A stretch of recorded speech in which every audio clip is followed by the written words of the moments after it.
Impact assessments help us think carefully about the decisions we make, how we deliver services, how we raise and spend resources, and how planned changes might reduce or risk worsening inequality. Equality impact assessments, whether carried out on their own or as part of an integrated process, are tools that help us evaluate how decisions affect different groups in society, particularly those protected under the Equality Act and other marginalised groups. This includes considering both positive and negative impacts, and what actions we can take to reduce any harm. For impact assessments to be meaningful, equality issues need to be considered early. If left too late, the process risks becoming just a tick-box exercise. They should also be reviewed and monitored after implementation, so we can see whether the intended outcomes are being achieved, or whether there have been unintended consequences.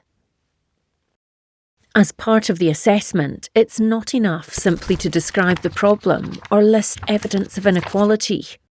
To make a difference, we need to ask, how does what we know about inequality influence the proposal? Will the proposal help address inequality or make it worse? Evidence gathered should actively shape and inform the decision. When including a source in an impact assessment, ask yourself, has this evidence actually been used in the strategy, service design, or budget decision being assessed? If reliable data isn't available, consultations with key stakeholders is essential. Wherever possible, results should be broken down to understand how different groups are affected. When many decisions are taken at once, such as during a budget setting, a cumulative impact assessment should also be carried out.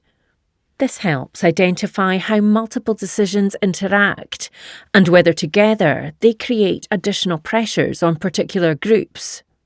As part of your analysis, think about the data you will need to collect or the consultations you will need to run to monitor the impact over time. Impact assessments should never be seen as a one-off task.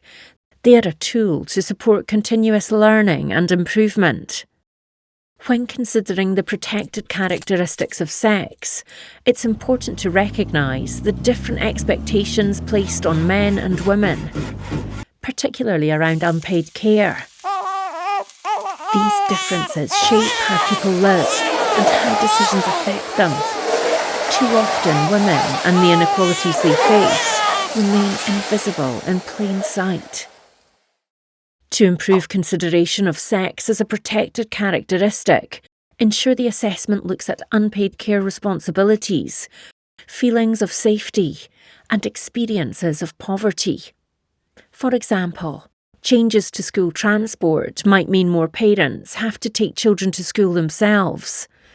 This could limit opportunities for paid work, and because women are more likely to provide care, it could deepen gender inequality. Reducing street lighting hours might make women and other groups feel unsafe at night, limiting their freedom to move around and restricting their choices. Asking the right questions can strengthen assessments. Key gender budgeting questions include: what do you know about those who use the service or who will be affected by the proposal? Who will benefit? How do gender stereotypes and norms shape how people access services or interact with this area of work? How might this impact other policy or business areas? And could this create disadvantages for some groups? How will this affect the organisation's wider outcomes?